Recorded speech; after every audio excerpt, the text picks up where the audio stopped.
태극신검 이해를 시작하겠습니다. 여기서부터 하면 되죠. 선과 악은 개인적 관계에서 현현하여 사회적 선악, 보편적 선악으로 확장된다. 선악의 형태는 정의 형태에 의존하는 이유로 끊임없이 변화한다. 고찰. 선과 악은 정의와 마찬가지로 개인과 개인 사이에서 발생하는 행위에서 나타납니다. 그래요.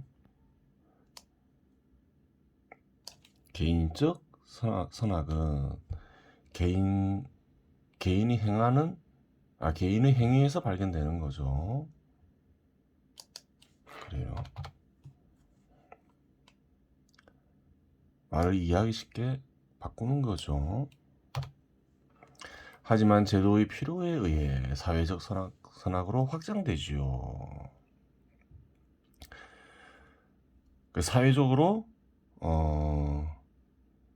개인적 선악을 사회적으로 정한다는 거예요. 제도는 정의를 알고 있기에 제도에 의해 선악으로 규정된 문장들을 살펴보면 개인적 선악의 개념에서 크게 벗어나지 않지요. 예를 들어 가난한 이에게 적선하는 것은 선이다. 불우한 이웃을 위해 봉사하는 것은 선이다. 국가가 위기에 빠졌을 경우 목숨을 바치는 것은 선이다. 등 타인이나 집단에 대가 없이 베푸는 것을 선이라고 규정하고 있지요. 보통 이러한 행위들이 선으로 인식이 되죠. 진리에 입각해서 판단해 보기는 해야 되겠지만 대체로 선일 가능성이 크겠죠. 빌린 돈 안 갚으면 악이다. 도둑질은 악이다.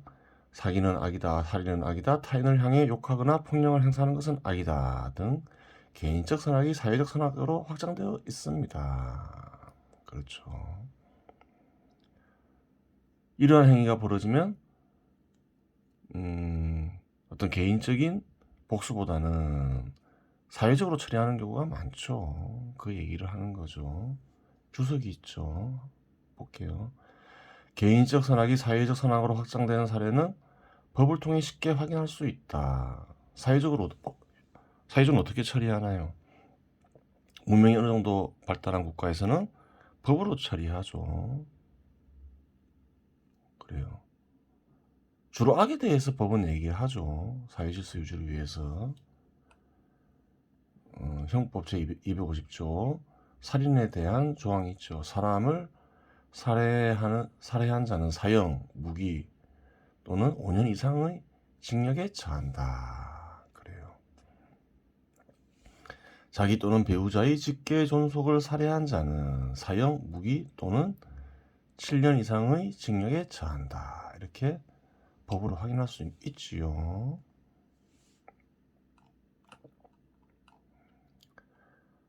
하지만 사회적 선악은 개인적 정의에 기반하지 않은 행위도 선악으로 규정하지요. 그래요. 그런 경우도 있어요. 개인적 선악과는 무관한 것을 이제 선악으로 규정하는 경우도 있어요. 예를 들어 한국에서는 새로 나온 말이죠. 마약을 소비하는 행위는 악이다. 매추는 악이다라고 규정하고 있지요. 그래요. 현 시점 한국이라 해야 되겠죠. 과거에는 안 그랬을 수도 있죠. 마약은 계속 그랬지만 한국에서 과거에는 매춘을 악으로 규정하지 않은 경우도 있었겠죠. 참 그래요. 성매매를 금지한 처음 법이 뭘까요? 윤락, 행위 등 방지법이 있죠. 윤락행위 방지법.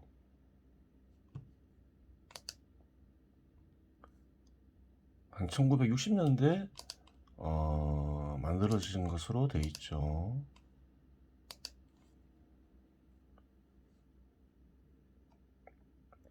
그래요.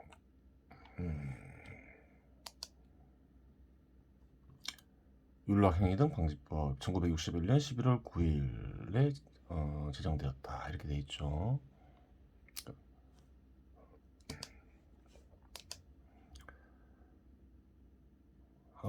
여기 주석이 있죠. 마약을 소비하는 행위는 악이다. 그 법으로 확인할 수 있다는 얘기겠죠. 볼까요?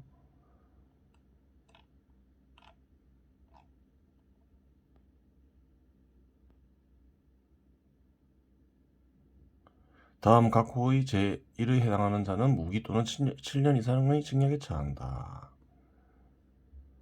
마약 어떤 규정을 위반하여 마약을 수입, 수출, 제조, 제재, 소분, 매매나 매매에 아선을 한 자 또는 수입, 수출, 제조, 제재, 소분, 매매나 매매에 아선을 할 목적으로 소지한 자, 이런 자는 허가 없이 마약을 이런 식으로 처리하는 경우는 불법으로 처리하죠.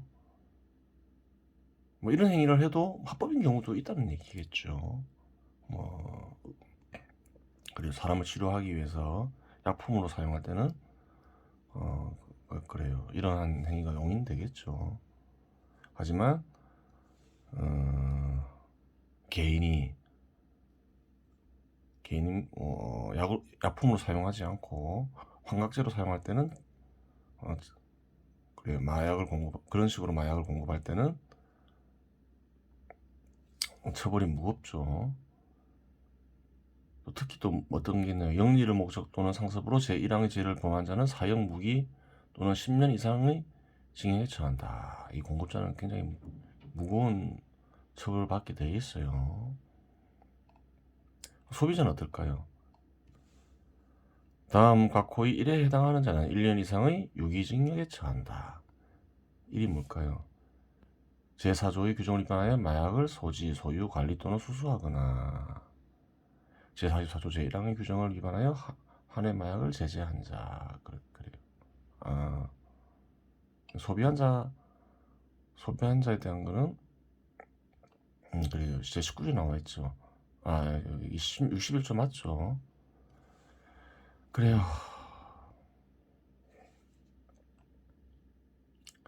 또 매출은 악이다. 이 근거는 어디 있을까요? 주석 90에 있죠.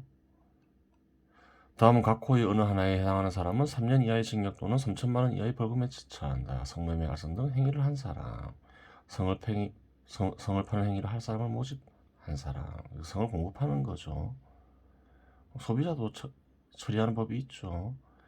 성매매를 한 사람은 1년 이하의 징역이나 300만 원 이하의 벌금, 구류 또는 가루에 처한다. 그래요. 마약보다는 처벌이 약하죠. 훨씬 약하죠. 그래요. 하여튼 사회적으로 악으로 규정하고 있죠. 마약을 사고 금전을 지불했으니 개인적 정의에 위배되지 않지요. 개인적 정의에 위배되나요? 위배되지 않나요? 마약을 거래하고 마약을 소비하는 행위가. 약탈 행위는 아니죠. 거래하는 거니까 타인의 생명이나 재산을 해치지는 않죠. 매춘 역시 몸을 이용한 활동을 정당한 대가를 받고 제공하였다면 개인적 정의에 위배되지 않지요. 성매매를 했다 해서 타인의 생명이나 재산을 해치는 것은 아니죠. 마약은 어떤가요? 마약은 생명을 해치죠. 비록 타인의 생명을 해치는 건 아닌데 자신의 생명의 손상을 일으키죠. 여러 가지 사회적 혼란을 야기할 수 있어서 금지하는 것이지요. 그래요. 매춘은 좀 약간 다르긴 하죠. 인신매매 없이 그냥 서로 자발적으로 거래했다면 어떤가요? 타인의 생명이나 재산을 해친 건 아니죠. 그래요. 마약과 달리, 마약을 소비하는 것과 달리, 그래요. 섹스하는 행위가 생명에 해롭다고 보기는 어렵겠죠. 오히려 이러한 것들을 악으로 규정하는 것은 제도에 해가 된다고 판단하여 제도적으로 악으로 규정되는 것이지요. 그래요. 제도적으로 개인적 선악과 무관하게 악으로 규정될 수 있어요. 그것이 옳든 그르든.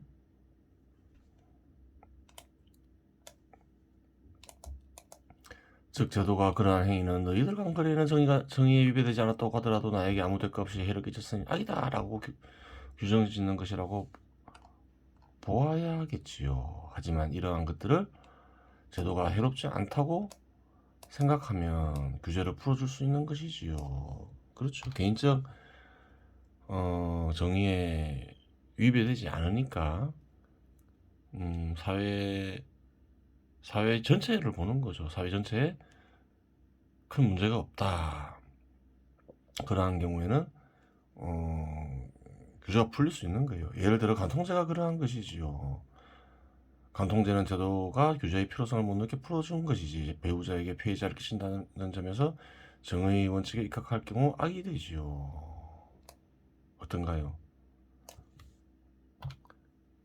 간통죄하고 또 마약 소비, 성매매 이거랑 또 다르지요. 어떤 점에서 다른가요? 성매매, 매춤, 성매매, 또 마약 소비 이런 거는 개인적 정의하고는 사실 무관하죠. 하지만 간통은 어떤가요? 피해자가 있지요. 한국 같은 경우는 결혼 제도가 어떤가요? 남자 여자 이렇게 일부 일처제죠. 그래요. 서로 이제 둘이서 가정을 이끌어 나가는데 간통을 피우면 상대방이 간통죄를 지으면 다른 이가 피해를 입게 되는 거죠. 개인적 정의를 어기는 거죠. 사실은 달라요. 개인적 정의를 어기는 거는 사실은 성매매나 마약 소비가 아니라 사실 간통죄인 거죠. 물론 이러한 것들은 정의 관점에서 설명하는 것이고 절대자와의 관계에서 살펴볼 필요가 있습니다. 이러한 모든 것들은 절대자의 뜻 속에서 한번 또 다시 살펴봐야 된다. 이렇게 얘기하고 있는 거죠.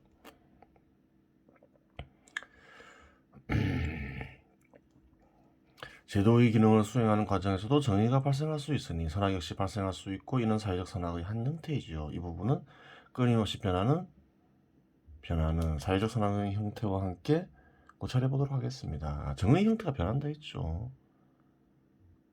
그래요. 과거에는 없지만 현 시대에 있는 건 뭔가요? 뭐 임금 이런 거.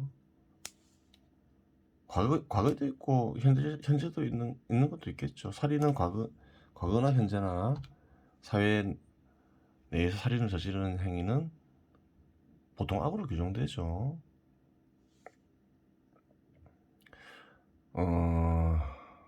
이 부분은 끊임없이 변하는 사회적 선악의 형태와 함께 고쳐보도록 하겠는데 박근혜 대통령 탄핵 사태를 사례로 살펴보도록 하겠습니다. 박근혜 대통령 사례가 많이 나오죠. 앞에서 그 이유를 설명했죠. 이 글을 쓰는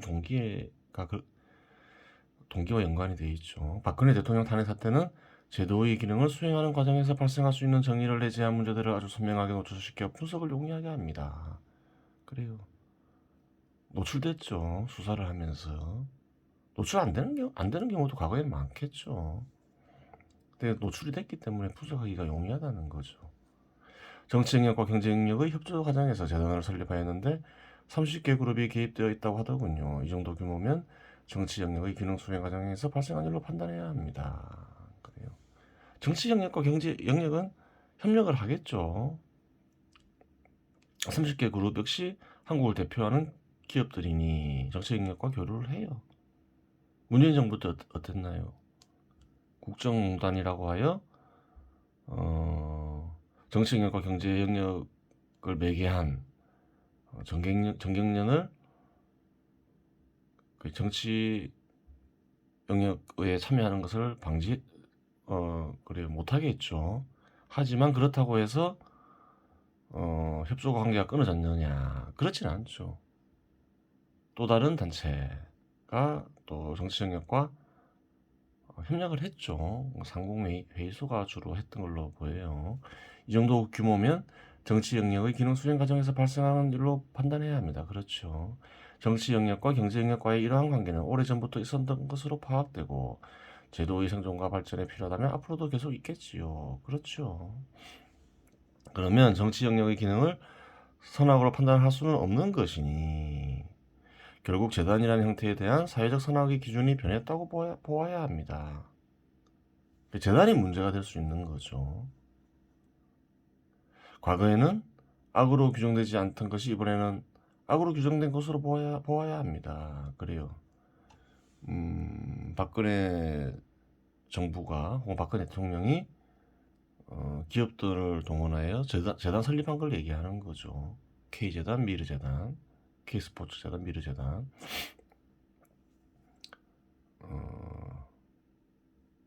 즉 사회적 선악의 형태가 변화한다는 사실을 단적으로 보여주는 사례라고 하겠습니다. 그래요. 그래요. 계속 있겠지요.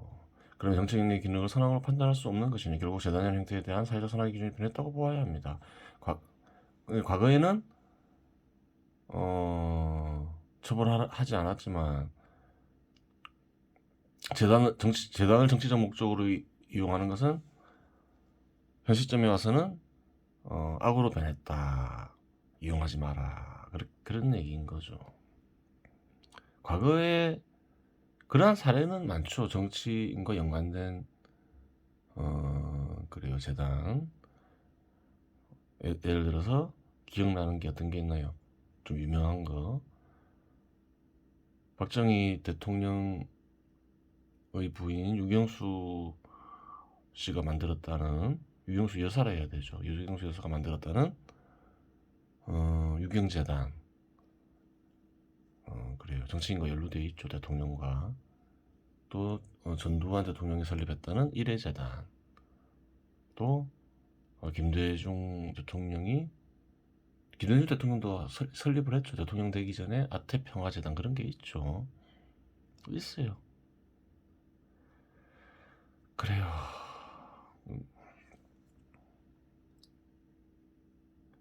근데 그 당시에는 그러한 것들이, 재단을 이용하는 것들이 그렇게 악으로 규정되지는 않았지만 이제 악으로 규정된다고 보는 거죠. 이게 주석이 좀 볼게요. 정치적 목적으로 재단을 이용하면 악으로 규정되어 대가를 치르게 된다고 2017년에 언급하였으나 분명히 언급했죠. 악으로 규정된다고. 이후에도 이러한 행태는 계속되고 있다. 대표적으로 아태평화교류협회를 통한 대북 송금 사건이 있다. 그래요. 이런 말 왜 했을까요? 이런 짓을 저지르면 본인한테 해로우니까 앞으로 하지 마라 라고 2017년에 얘기를 했겠죠. 또 사회적으로도 혼란을 일으키니까 사회적으로도 좋지 않겠죠. 그런데 어떤가요? 안 바뀌더라는 거예요. 한번 볼까요? 2022년 11월 9일 검찰 쌍방울 대북 송금 관여 의혹 아태협 회장 긴급 체포. 그래요. 검찰이 9일 쌍방울이 대북 송금에 관여한 것으로 알려진 아태평화교류협회의 안모 회장을 긴급 체포했다. 그래 나오죠. 검찰은 최근 쌍방울이 150만 달러를, 아태협이 50만 달러를 북측에 전달한 상황을 포착하고 자금문과 대가성을 파악 중이다. 이런 게 떴죠. 하지 마라 하면 안 하면 되는데 한다는 거예요. 이런 대형 사건을 보면서도 한다는 거예요. 아무리 이렇게 가르쳐줘도 안 되는 거죠. 안 되는 거예요. 그 다음 보겠습니다. 이 부분은 다른 대통령, 근데 이거는 어떤가요? 단순히 재단을 이용한 문제는 아니죠. 문제가 좀 크죠. 왜 그런가요?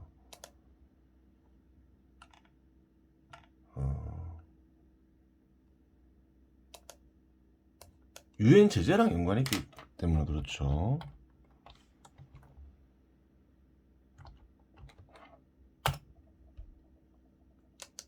아태협. 유엔 제재를 위반했죠. 북한은 제재를 받고 있죠. 그래요. FBI도 나오고 뭐 조사하고 있는 중이죠.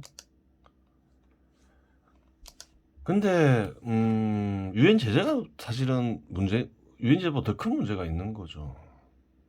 북한은 현 시점에서 적국으로 인식되고 있죠. 군사 도발을 하고 핵무기로 위협하고 그러니 그것은 당연한 일이지요. 적국의 이익을 위해서 일하면 어떤가요? 그러한 일은 어느 사회, 어느 시대나 어느 나라나 어느 시대나 중범죄죠. 그래요. 하지 말라 했을 때 안 했으면 됐는데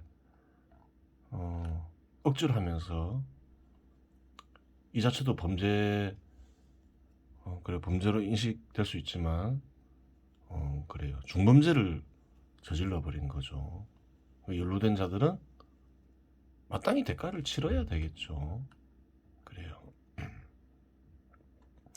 그 다음 보겠습니다. 하여간 제도의 기능을 수행할 때에도 정의의 개념을 생각하고 수행하면 문제가 없습니다. 예를 들어 60세 청년법도 겉으로는 자비와 사랑이 담겨있는 것처럼 보이나 결국 청년들이 기회를 약탈할 수 있다는 점에서 악이 결합되어 있습니다.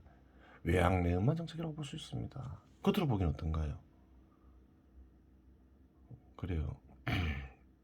평균 수명이 높아가니까 좀 더 일을 많이 시켜야 되겠다. 선한 정책이 아닌가, 선한 뜻이 간직된 게 아닌가 이렇게 생각할 수 있는 거죠. 그런데 속은 어떤가요? 청년들이 직업을 줄이는 기능을 하죠. 악이 내재되어 있다는 거죠. 결국 정책이 내재된 악이 활동하면서 청년 실업률 증가 원인이 하나가 된 것으로 볼 수 있습니다. 그렇죠. 잘못된 걸 했죠. 특정 신분의 근로자의 이익을 위해서 법이 이용돼서는 안 된다. 그거는 신분제도를 부정하는 현 시대의 제도와 어울리지 않는다. 이 법도 사실은 없어야 되죠.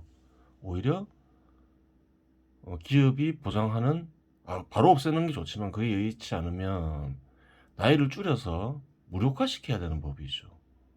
기술적인 거지 그런 거는. 결국 정책에 내재된 악이 활동하면서 청년 실업률 증가 원인이 하나가 된 것으로 볼 수 있습니다. 하여간 선한 뜻이 간직되어 있더라도 악이 내재되어 있고 악이 드러날 수 있는 조건이 되면 사회 내 존재하는 생태계를 깨뜨릴 수 있고 그 결과는 대체로 부정적입니다. 시장지배 시대 제도고 제도인이 시장지배 시대에서 시장과 기업을 발전시키는 정책을 수립하고 집행해야 되겠죠. 사회라는 생태계는 정책이 투입되면 기계적으로 결과가 산출되는 단순한 구조가 아닙니다. 정책이 투입되면 정책은 사회라는 생태계와 융화 과정이 진행됩니다. 융화 과정이 파악 안 되면 가만히 있는 게 좋습니다. 그렇죠. 부작용이 있다는 거예요. 겉으로 좋아 보여도. 항상 정의를 생각하고 악이 발견되면 제거한다는 생각으로 기능을 수행해야 많은 사람들이 혜택을 누릴 수 있습니다. 그것이 힘들면 어그러진 정의를 바로잡는다는 생각으로 기능을 수행해도 사회는 밝아지겠지요. 그래요. 그렇게 되는 거예요. 보편적 선악에 대해 살펴보겠습니다. 다 지울 거예요. 왜 그런가요? 절대악을 뭐라 했나요? 생명을 약탈하는 행위는 악 중에서도 절대악이 됩니다. 개인을 대상으로 하고 있는 거죠. 보편적 선악은 죄의 크기와 관련이 있는 게 아니죠. 뭔가요? 인류를 대상으로 하죠. 그래서 지우는 거예요. 그럼 새로운 말을 넣어야 되겠죠. 새로 넣은 말이죠. 보편적 정의와 마찬가지로 보편적 선악은 인류를 대상으로 합니다. 자신이나 자신이 속한 집단의 재산이나 생명을 희생하여 인류를 유지하고 발전시키는 행위는 보편적 선에 해당하고 자신이나 자신이 속한 집단의 이익을 위해 인류 유지와 발전을 해치는 행위는 보편적 악에 해당합니다. 그렇게 되겠죠. 자신이나 자신이 속한 집단의 재산이나 생명을 희생하여 많은 사람들의 생명을 구제하면서 인류의 유지와 발전에 기여하는 행위는 절대선에 해당하고 자신이나 자신이 속한 집단의 이익을 위해 많은 사람들이 생명을 해치면서 인류의 유지와 발전을 해치는 행위는 절대 악이 됩니다. 그래요. 그렇게 되겠죠. 이번 시간은 여기서 마치겠습니다.